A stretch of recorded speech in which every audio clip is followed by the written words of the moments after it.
একদিন রাসূলুল্লাহ সাল্লাল্লাহু আলাইহি সাল্লামের কাছে এক সাহাবী এসে বললেন, ইয়া রাসূলুল্লাহ সাল্লাল্লাহু আলাইহি সাল্লাম, আমি আল্লাহর পথে জিহাদ করতে চাই। রাসূলুল্লাহ সাল্লাল্লাহু আলাইহি সাল্লাম তাকে প্রশ্ন করলেন, তুমি কি জানো আল্লাহর পথে সত্যিকারের জিহাদ কি? সাহাবী উত্তরে বললেন, এটি কি যুদ্ধের মতো?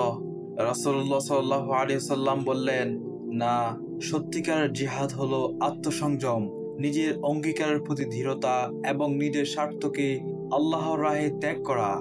জিহাদ শুধু সৈন্যদের অস্ত্র হাতে যুদ্ধ নয়, বরং সে সংগ্রাম যেখানে তুমি নিজের ইচ্ছা, অহংকার ও দুনিয়াবী লোভের বিরুদ্ধে লড়াই করো। রাসূলুল্লাহ সাল্লাল্লাহু আলাইহি সাল্লাম আরো বলেন, এটি এমন একটি সংগ্রাম যা আল্লাহর সন্তুষ্টি অর্জন করতে সাহায্য করে। প্রিয় দর্শক, এই গল্পটি থেকে আমরা কি শিখতে পারলাম? আল্লাহর পথে সঠিক জিহাদ মানে আত্মসংযম ও আত্মত্যাগ, যা আমাদের নৈতিক ও আর্থিক উন্নতির দিকে পরিচালিত করে।